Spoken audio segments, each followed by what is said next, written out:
하나님의 성품을 이야기하면서 오늘은 절제에 대한 이야기를 해보려고 합니다. 그리고 이 절제라는 것을 이야기하기 위해서 삼손의 이야기를 조금 다뤄보려고 해요. 사사기라고 하는 책은 어떤 흐름을 가지고 있냐면 가나안 땅에 정착하게 된 이스라엘의 삶을 놓고 있거든요. 그런데 가나안 땅에 하나님의 은혜로 들어갔어요. 근데 거기서 잘 먹고 잘 살아야 되는데 성경은 뭐라고 이야기하냐면 그들이 타락하고 있다라고 이야기를 해요. 그러니까 이 사사기는 가나안 땅에 은혜로 들어갔지만 거기에서 잘 먹고 잘 사는 게 아니라 하나님이 보시기에 그들은 지금 타락의 과정을 겪어가고 있다라고 배경을 우리가 알 수 있어요. 사사기 2장을 보면 어떤 배경을 이야기하고 있냐면 여호와의 종 눈의 아들 여호수아가 110세에 죽었대요. 여호수아가 어떤 사람인지 아시죠? 모세 이후로 이스라엘 백성들을 이끌었던 지도자입니다. 그런데 이 여호수아가 죽게 되었고 10절을 보니까 그 세대의 사람도 다 그 조상들에게로 돌아갔고 그 후에 일어난 다른 세대는 여호와를 알지 못하며 여호와께서 이스라엘을 위하여 행하신 일도 알지 못하였더라라고 이야기를 해요. 눈치가 빠르신 분들은 아시겠지만 여호수아가 죽고 그 다음 세대가 일어나기 시작을 했는데 그 다음 세대는 하나님을 알지 못해요. 여호와께서 이스라엘 백성들에게 어떠한 일을 하셨는지에 대해서 알지를 못한다라고 이야기를 해요. 그래서 아시겠지만 성경은 이 다음 세대를 다음 세대라고 지칭하지 않고 다른 세대라고 지칭을 해요. 다른 세대라고 지칭을 합니다. 이스라엘이 타락했다. 그 분명한 이유는 무엇이냐면 하나님께서 이스라엘 백성들을 위해서 무엇을 행하셨는지, 아니 그 하나님이 누구신지에 대해서 그들을 알지 못했기 때문에 그들은 타락할 수밖에 없었다는 겁니다. 때문에 성경도 여호수아 세대 다음을 다음 세대라고 지칭하지 않고 다른 세대라고 지칭을 하고 있어요. 우리도 어른들의 신앙을 세대 계승하지 못하면 우리도 하나님 보실 때 다음 세대가 아니라 다른 세대가 될 가능성이 높아요. 다른 세대는 성경에서 이야기하기를 하나님을 알지 못하는 세대가 다른 세대예요.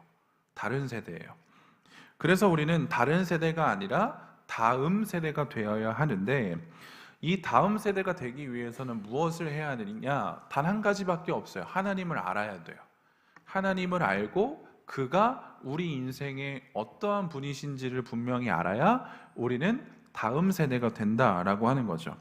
이 다음 세대가 되기 위해서 하나님을 알고 하나님을 발견하고 이러한 삶의 자세가 신앙인의 자세예요. 우리가 어떻게 살아가야 하지? 라고 하는 질문을 던지면 우리는 하나님을 알기 위해서 우리는 최선을 다해서 그분을 알고 그분과 함께하기 위해 살아가야 한다 라고 분명히 이야기할 수 있어야 되는 거죠. 그래서 사사기라고 하는 책에서 어떤 패턴이 보여지냐면 이스라엘 백성들이 범죄해요. 그러면 하나님은 그 범죄를 심판하시는데 어떻게 심판하시냐? 주변의 나라들로부터 심판을 하세요. 이스라엘 백성들을. 그러면 이스라엘 백성들 어떻게 하냐? 하나님께 울부짖어요. 내가 잘못했습니다. 죄송합니다. 그러면 하나님은 사사라고 하는 인물들을 보내주셔서 그들을 통해서 이스라엘을 구원하세요. 그러니까 이 패턴이 반복돼요. 하나님을 떠나고 하나님께 범죄해요. 하나님이 노하세요. 다른 나라를 통해서 이스라엘을 치세요. 그러면 이스라엘들이 하나님 앞에 회개해요. 그 회개를 들으시고 자비로우신 하나님은 사사를 보내셔서 그들을 구원하신다라고 하는 패턴이 계속 반복이 돼요. 그리고 삼손이라고 하는 인물은 마지막 사사예요. 마지막 사사.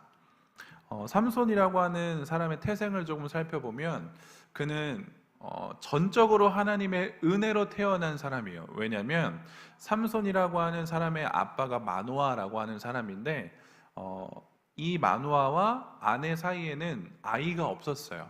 성경을 보면 태의 문을 열어주시지 않았기 때문에 임신이 안 돼요. 그래서 아이를 바랄 수가 없는 상황인데 하나님의 은혜로 태의 문이 열어지고 임신을 하게 돼요. 그리고 나서 여호와의 사자가 이 마노아 그리고 아내에게 찾아가서 뭐라고 이야기를 하냐면 이 아이가 태어날 건데 어떻게 키워야 되냐면 포도주와 독주를 마시지 말고 어떠한 부정한 것도 먹지 말고 그 머리에 삭도를 대지 말라라고 이야기를 해요. 그러니까 이 세 가지 특징을 어떠한 단어로 표현할 수 있냐면 나실인이라고 하는 단어로 표현할 수 있거든요. 쉽게 얘기하면 하나님께서 이야기하시는 거예요. 이 아이는 내가 택한 아이고 이 아이는 내 앞에서 거룩해야 되는 아이야. 그래서 이 아이를 어떻게 키울 거냐면 포도주와 독주를 마시게 하지 말고 부정한 것을 만지지도 말게 하고 근처에 가지도 말게 하고 머리에 삭도도 대지 마. 이게 이 아이의 삶이야 라는 것을 이야기를 해준다는 거죠. 왜냐하면 하나님께서는 삼손에게 어떠한 계획을 갖고 계셨냐면 그를 나실인으로 세우시고 그를 사사로 세우셔서 이스라엘 백성들을 구원하고자 하는 계획을 갖고 계셨어요. 그렇기 때문에 이 삼손이라고 하는 사람은 하나님 앞에서 다른 사람들과 구별되어져야 된다라고 하는 거죠. 이것을 하나님께서 명령하셨어요. 하나님께서 삼손을 계획하셨기 때문에 이 마노아에게 이 아들을 주셨고 이 삼손을 어떻게 키워가야 하는지에 대해서도 면밀하게 이야기를 해주셨다는 거죠. 그래서 어떻게 이야기할 수 있냐? 삼손이라고 하는 사람은 하나님의 사람이에요. 하나님의 사람. 물론 마노아의 아들이긴 하지만 그럼에도 불구하고 이 삼손은 하나님의 사람이다 라고 우리는 정의해 내릴 수가 있죠. 그래서 삼손은 어떻게 살아가야 되냐면 하나님의 계획에 따라서 살아가야 돼요. 하나님의 인도하심을 받고 하나님께서 원하시는 삶을 살아가야 된다고요. 그게 삼손에게 주어진 삶의 모습이었다라고 하는 겁니다. 이것을 분명히 그의 부모는 알고 있었을 거예요. 부모도 분명히 알고 있었을 거고 삼손이 장성하면서 계속적으로 부모들은 이것을 알려주었을 겁니다. 너는 포도주를 마시면 안 돼. 부정한 것에 가면 안 돼. 너는 머리에 삭도도 대면 안 돼. 라는 것을 계속적으로 이야기를 해주었을 거라는 거죠. 그리고 삼손을 낳았고 성경은 기록하기를 그 삼손에게 여호와의 복이 임했대요. 그러니까 하나님께서 얼마나 이 삼손을 아끼시고 그리고 이 삼손이 하나님의 뜻을 이뤄가기 위한 하나의 정말 도구로서 어떻게 사용되어지는지에 대해서 성경은 이야기를 해주고 있거든요. 근데 잘 크면 문제가 없어요. 잘 크면 문제가 없는데 오늘 14장을 보니까 삼손이 되게 멍청하고 어리석은 짓을 하는 것을 우리는 보게 되죠. 1절부터 쭉 보게 되면 삼손이 어떤 여자를 사랑하는데 이 여자를 사랑하는 게 죄가 아니에요. 근데 어떤 여자를 사랑했냐라고 보니까 블레셋 여자를 사랑했대요. 블레셋 여자. 근데 그 여자를 사랑하는 것도 모자라서 그 여자를 아내로 삼고 싶었고 그걸 부모님에게 요청을 합니다. 이게 왜 삼손에게 있어서 참 멍청하냐면 삼손은 거룩한 사람이에요. 그러니까 거룩하게 살아가야 되는 사람이에요. 블레셋은 이방입니다. 그리고 심지어 블레셋은 이스라엘을 매우 고통스럽게 하는 자들이죠. 그런데 이방 여인을 보고 그의 마음이 뺏겨버린 거예요. 그리고 그 이방 여인을 아내로 삼고 싶어서 부모님에게 얘기해요. 블레셋 가서 그 여자 좀 데려와 라고 이야기를 한다는 거죠. 부모님은 반대했을 거예요. 그런데 삼손은 되게 그냥 고집불통이에요. 내가 좋아하니, 내가 그 여자를 좋아하니까 나를 위해서 그 여자를 데려와 달라고 이야기를 하죠. 잠깐 말씀드렸지만 삼손은 본인이 어떻게 커야 되는지 알아요. 부모님의 말을 통해서 배웠을 거예요. 너는 이렇게 자라가야 돼. 하나님께서 너를 사랑하셔. 하나님께서 너를 인도하실 거야. 계속적으로 들어왔다는 거죠. 배웠을 거예요. 그런데 이 모든 배움과 들음이 한순간에 없어져요. 무용지물이 돼요. 왜 그러냐? 삼손이 봤어요. 뭘 봤냐? 블레셋 여자를 봤어요. 그리고 그 여자를 봄으로써 내 마음이 뺏겼어요. 포인트는 여기 있어요. 봤다는 거예요.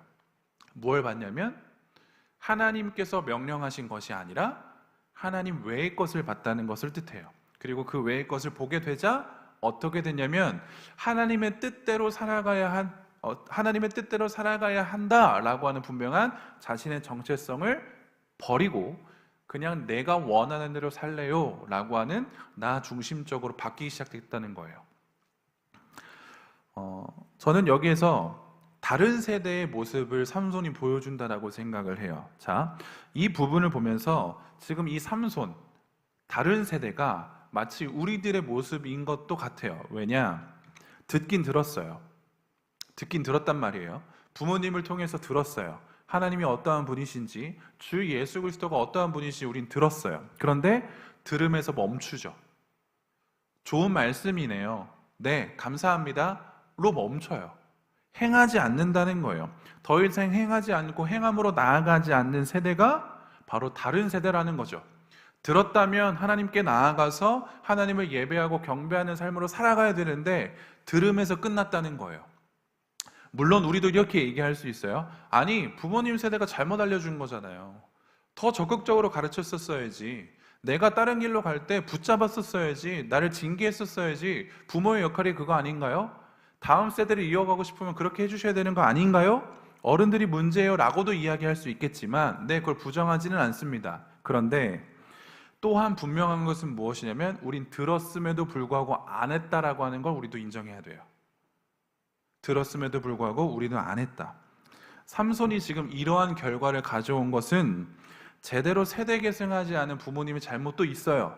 그렇지만 동시에 들었음에도 불구하고 그것을 업신여기고 부모님의 말씀을 업신여기고 심지어 하나님의 말씀을 업신여긴 우리들의 잘못도 있다라고 하는 겁니다.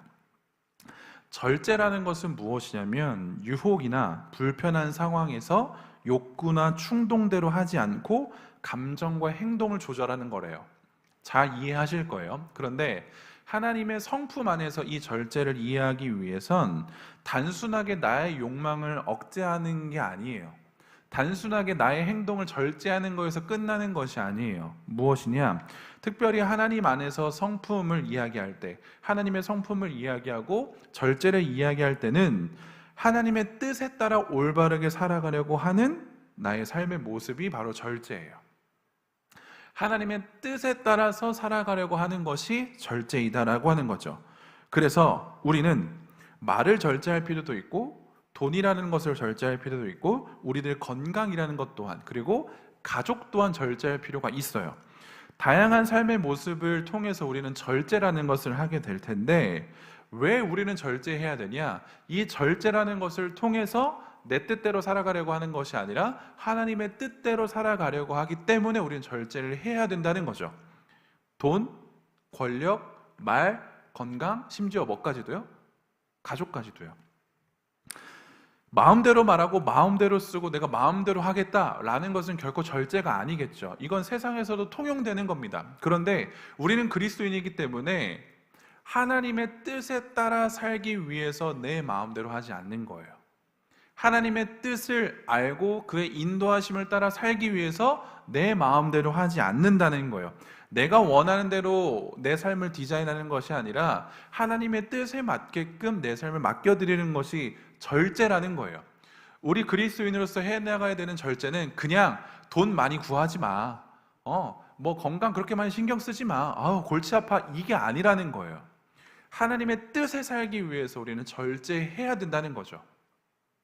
잠언 말씀에도 어떤 말씀이 있냐면 25장 28절 보면 자기의 마음을 제어하지 아니하는 자는 성읍이 무너지고 성벽이 없는 것과 같다라고 이야기를 해요. 그러니까 절제라는 것은 무엇이냐면 성벽이거든요. 성벽이에요. 성에 성벽이 없으면 침입으로부터 자유롭죠. 내가 지켜낼 수가 없어요. 그렇기 때문에 내가 나의 것을 지키고 내 사랑하는 가족을 지키기 위해서는 반드시 성벽이 필요합니다. 그런데 이 성벽이 없다라고 생각을 해보세요. 내 사랑하는 가족을 지켜낼 수가 없어요. 나 또한 지켜낼 수가 없어요. 마치 절제가 이런 거래요. 절제라고 하는 것은 나의 마음을 지키는 거래요. 왜 내 마음을 지키는 것이 절제일까 생각을 해보자는 거죠. 절제라는 것을 우리가 들으면 이 단어가 주는 뉘앙스 때문에 내가 뭔가를 희생하고 또 포기하고 뭔가를 감수해야 되는 거구나. 그래서 나에게 약간은 손해가 끼칠 수도 있겠다라고 생각을 한다는 거죠. 그런데 성경은 그렇게 얘기하지 않아요. 절제라고 하는 것은 내 마음을 지키는 것인데 왜 내 마음을 지키는 것이 절제이냐? 이 세상을 한번 보세요. 이 세상을 보면 무분별한 가치가 난무하죠. 그리고 그 무분별한 가치가 나에게 찾아와요.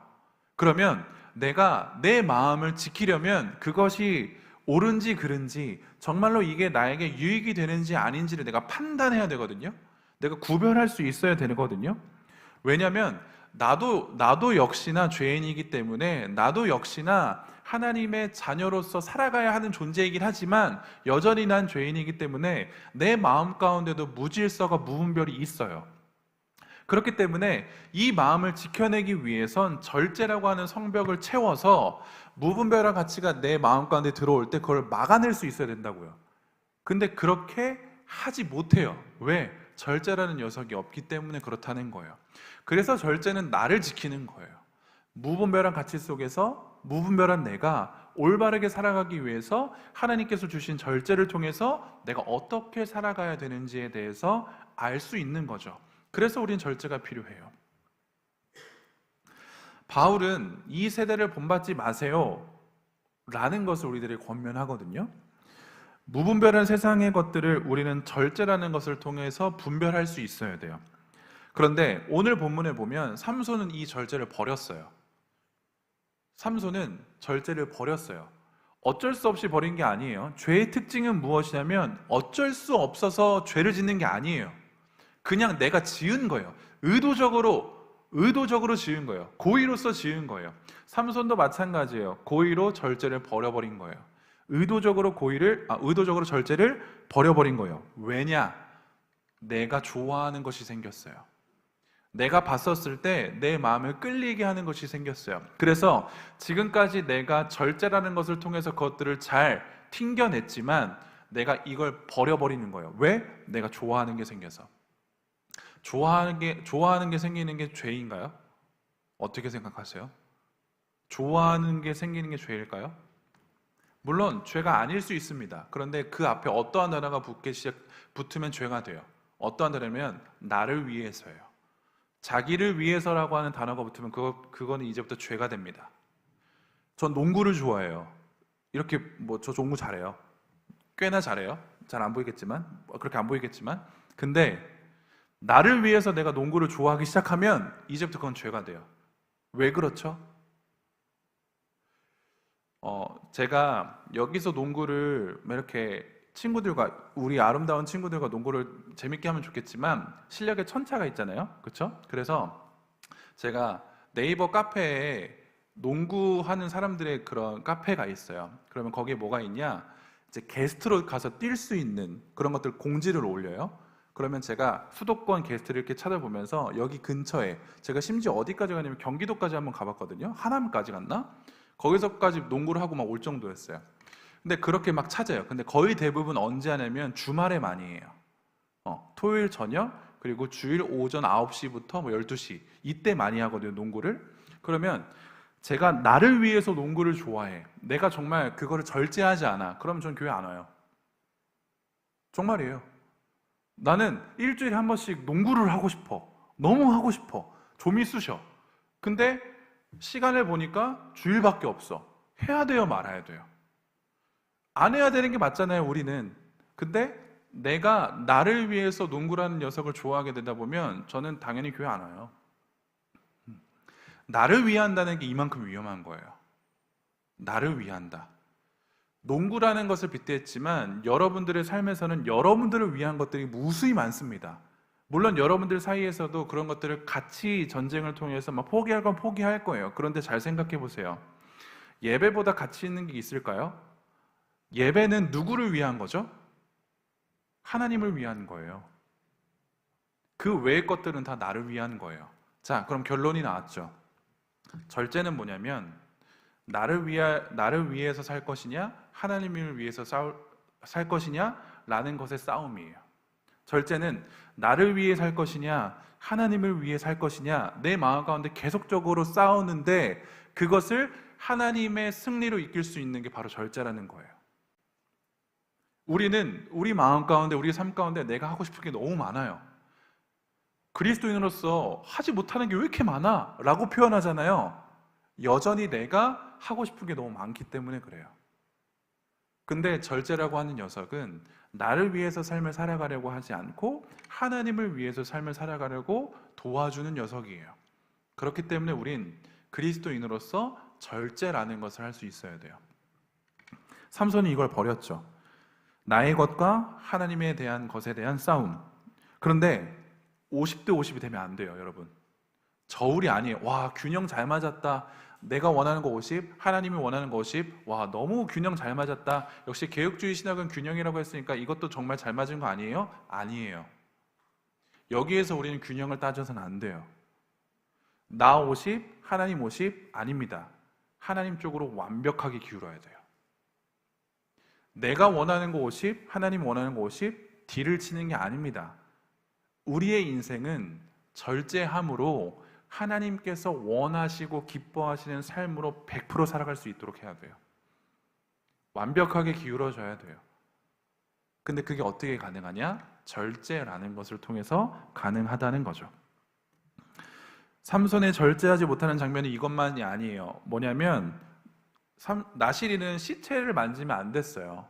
부정한 것을 만지면 안 됐어요. 그런데 삼손이 길을 가다가 사자를 찢어 죽여요. 그리고 나서 다음번에 그 길을 또 갈 때 그 찢어 죽인 시체에 벌들이 모여서 꿀을 만들었어요. 그래서 삼손이 뭐 했죠? 그 꿀을 먹었어요. 심지어 자기네 부모님에게도 갖다 줬죠. 삼손은 계속적으로 본인의 생각들을 절제시키지 않아요. 본인이 하고자 하는 것들을 계속 해나가요. 결과론적으로 이 모습이 어떤 화를 가져오게 되냐면 삼손은 나중에 블레셋 사람들의 손에 잡히게 돼요. 그리고 어떻게 되냐? 두 눈이 뽑혀요. 그리고 사람들로부터 조롱을 당하게 돼요. 그게 결말이에요. 내가 원하는 대로 살잖아요. 그럼 지금 당장은 내가 원하는 대로 하니까 괜찮은 것 같아요. 잘 살고 있는 것 같아요. 그런데 결말은 무엇이냐면 내가 보았던 것들의 눈이 뽑혀요. 그리고 처절하게 세상으로부터 조롱당해요. 그게 내가 원하는 대로 살게 되는 모습이에요. 결과예요. 우리는 인생의 한 치 앞도 모르는 자들이에요. 분명하게 여러분들 공감하실 겁니다. 그렇기 때문에 무절제함이 가져오는 나비 효과를 우리는 알 수가 없죠. 그래서 우리는 먼 발치를 알 수가 없기 때문에 지금 당장의 쾌락, 즐거움, 행복이 우리에게 중요할 수 있어요. 그런데 그건 하나님을 모르고 성경을 모르는 자들이나 하는 얘기라고요. 우리는 하나님을 알잖아요. 우리는 주 예수 그리스도를 알아요. 성령님도 알아요. 그리고 우리가 어떻게 살아가야 되는지도 알아요. 때문에 지금 당장 눈앞에 있는 쾌락과 즐거움으로 살아가는 게 우리의 모습이 아니라는 것 또한 우리는 들었다고요. 안다고요. 그럼 이제 뭐 해야겠어요? 그럼 우리는 행해야죠. 이게 다음 세대의 모습이에요. 하나님의 뜻에 맞게 살아가는 우리들에게 필요한 것은 세상을 따라가려고 하는 이 죄악됨을 끊어내는 절제가 필요하다는 겁니다. 시편의 기자는 이렇게 고백을 해요. 119편에 주의 말씀은 내 발의 등이요 내 길의 빛이니이다. 여러분들 이 말씀 잘 알고 계시죠? 그렇죠? 주의 말씀이 내 발의 등이래요. 저번에도 한번 설명했지만 그 당시에는 이 빛 문화가 많이 발달하지 않아서 정말로 껌껌하면 내 한 걸음도 떼기가 어려워요. 그래서 이 빛, 아주 작은 빛을 발 앞에 놔요. 정말 이걸 통해서 한 발 한 발 가는 거거든요. 큰 빛이 아니에요. 정말 조그마한 빛이에요. 그 빛에 의지해서 우리가 한 발 한 발 내딛는다고요. 근데 빛이 있어요. 안 내딛으면 소용이 없어요. 무슨 말인지 아시겠어요? 내가 이 빛에 의지해서 내디딜 때 이 말씀이 성립이 돼요. 근데 빛은 있어, 내딛지 않아. 이 말씀이 어떻게 성립이 돼요? 안 해봤잖아요. 발걸음을 안 옮겨봤잖아요. 근데 이 말씀이 어떻게 내 인생의 말씀이 돼요? 이게 우리들의 모습이라니까요. 이번에 수련회 주제가 말씀 안에서 희망과 자유를 노래하라예요. 여러분들이 말씀을 들으시면서 발견해야 되는 건 뭐냐면 내 인생의 희망과 소망은 말씀밖에 없구나, 주 예수 그리스도밖에 없구나, 하나님밖에 없구나라는 것을 발견하셔야 되거든요. 그리고 또 하나 발견하셔야 되는 게 뭐냐면 자유와 희망을 노래하는 나의 모습을 발견해야 돼요. 근데 이렇게 되기 위해서는 뭘 해야 되냐? 말씀을 들어야 돼요. 그 말씀을 듣고 정말 이 말씀이 내 삶을 인도해 가시는구나를 내가 경험할 수 있어야 돼요. 근데 그걸 안 해요, 우린. 이게 문제예요. 안 한다고요. 수련회 왜 가죠? 또 질문하네. 3년째 질문하죠. 수련회 왜 가요? 수련회 왜 갑니까? 나의 신앙의 성장과 성숙을 위해 가요. 주 예수 그리스도가 누구신지에 대해서 배우고 듣고 그 예수가 날 위해서 무엇을 하셨는가에 대해서 듣고 그리고 내가 어떻게 살아가야 되는 것인가에 대해서 결단하기 위해 가요. 3박 4일 길어요. 한 번도 안 해봤다며요, 3박 4일을. 3박 4일 길다고요. 근데 이 긴 시간 굳이 우리가 왜 하냐고요. 하나 알려드릴까요? 그 수련회장에 쏟는 돈이 얼마인 줄 아세요? 800만 원이에요. 우리 교회 800만 원 예산 엄청 큰 예산입니다. 굳이 그걸 왜 쓸까요? 굳이 안 오는 여러분들을 위해서. 와서 들어야 되거든요. 와서 들으셔야 돼요. 제가 수련회 시즌만 되면 되게 예민해지고 날카로워지거든요. 그래서 여러분들이 이 시간에 오면 쓴소리밖에 못 들으실 거예요. 수련회를 아직도 고민하는 친구들이 있어요. 그리고 언제 들어가고 언제 나오지 고민하는 친구도 있거든요. 고민하지 마세요. 그거 여러분들에게 해가 됩니다. 절대적으로 해가 돼요. 그러니까 정신 차리세요. 아직까지도 그거 고민하고 있다라고 한다면 여러분들 고민하셔야 돼요. 내가 그리스도인이 맞나? 아니, 말씀을 들으러 가는데 왜 고민해요? 그렇지 않습니까? 말씀을 들으러 가는데 아니 3박 4일 동안 말씀하고 찬양하고 기도밖에 할 수 없다는데 너무 좋지 않아요? 여러분들의 삶에서 여러분들이 하루 동안에 말씀하고 찬양하고 기도하고 시간이 많으세요? 많으세요? 24시간 중에 말씀 찬양 기도 얼마만큼 하세요? 안 하잖아요. 근데 할 수 있는 기회를 주겠다니까요? 우리 그리스도인들이 그게 필요하다니까요? 다 만들어주는데 왜 안 와요? 왜 안 와요? 뭐 때문에 안 와요? 그 이유가 더 중요한가요? 그럼 전 오늘 말씀을 근거로 해서 전 여러분들 이렇게 얘기할 거예요. 아직 절제하지 못하시는군요. 뭘요? 나의 원함을, 나의 유익을. 여러분들은 아직 절제하지 못하시는 거예요. 이거 배워가야 되는 거예요. 들었잖아요. 그럼 이제 여러분들 뭐 해야 돼요? 행하셔야 돼요. 들었으면 행하셔야 돼요. 들었음에도 불구하고 행하지 않으면 여러분들은 다른 세대예요. 하나님을 알지 못하는 세대. 전 여러분들이 다음 세대가 되길 원해요. 여러분들의 생각대로 사는 세대가 아니라 하나님의 뜻에 맞게 사는 세대가 되길 원해요. 그럼 들으셔야 돼요. 무작정 들으셔야 돼요. 듣고 깨달을 수 있도록 기도하셔야 돼요. 이 장에 여러분들을 초청합니다. 그러니까 고민하지 마세요. 절대 고민하지 마세요. 오셔야 돼요. 더 이상 고민하지 마세요. 아시겠죠? 여러분들이 이번 수련회가 정말 여러분들의 인생의 터닝포인트가 될 거예요. 하나님은 구하는 자를 원하세요. 찾는 자를 원하세요. 두드리는 자를 원하세요. 여러분들이 하셔야 돼요. 그 자리에 나오셔서 목요일부터 나오셔서 구하세요. 엎드리세요. 시간이 없다고 매달리세요. 그러면 하나님은 반드시 우리를 찾아주실 겁니다. 나의 원함을 절제하고 하나님의 원함으로 살아가는 저와 여러분들이 되면 좋겠습니다.